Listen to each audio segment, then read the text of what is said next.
The lawsuit also claims that by paying their staff in American dollars, UNRWA put hundreds of millions of hard currency into circulation in Gaza, siphoned off by Hamas-affiliated money changers when those dollars were exchanged into local shekels, money then used to pay for tunneling and weapons that aided Hamas in the October attack. The suit further claims that UNRWA allowed tunnels and command centers to be built by Hamas under its sites and compounds, and that the agency was warned that its policies were directly providing assistance to Hamas, but that these warnings were ignored. The plaintiffs are seeking unspecified damages and, as non-Americans, are reportedly able to sue under alien tort statutes in the USA. But the UN and its personnel enjoy broad immunity from prosecution under the Convention on the Privileges and Immunities of the UN passed by the General Assembly in 1946. The lawsuit was raised earlier Tuesday with the UNRWA Commissioner General during a press conference in Geneva, where he expressed the view that his agency was under constant attack. We have all types of attack. It starts with social media smearing.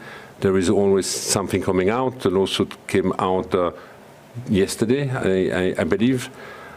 We have been also, as you know, politically announced as an objective. The agency needs to be dismantled in UNRWA. We have legislative effort in Tel Aviv at the Knesset with some lawmakers trying to label the organization as a terrorist organization or to get rid of the organization on any territory under control of Israel. We have also a lot of intimidation going on with regular demonstration in Jerusalem, which have turned also violent. We have an atmosphere, I would say, for our staff of a fear and anxiety which has been put in place. He says he views the lawsuit filed in New York as part of that broader pressure being exerted on UNRWA. On your question about the lawsuit, I learned it through the media.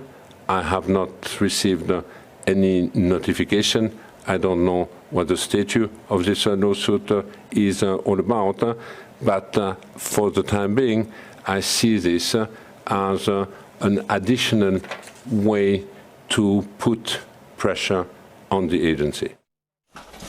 UNRWA has long rejected that it had any knowledge of tunnels or Hamas command centers under its sites in Gaza and has called for independent investigations to establish the facts, as Lazzarini explained.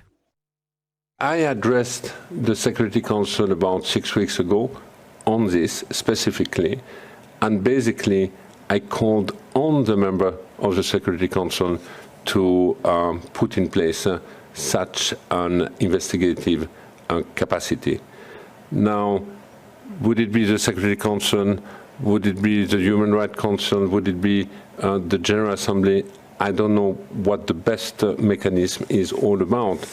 But what I know is that we cannot do nothing with such blatant disregard of a staff premises protected by international law. If we do so, again, we will set a new norm for future conflict. In January, Israel accused several UNRWA employees of aiding Hamas in its attack on October 7th, prompting the UN to fire several of those employees ahead of an internal investigation to test those allegations. A probe that is yet to be concluded by the Office of Internal Oversight Services.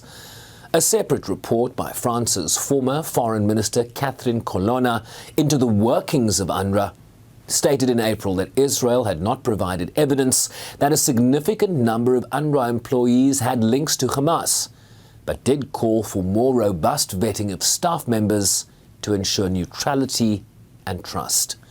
Shervin Briceby's SABC News, New York.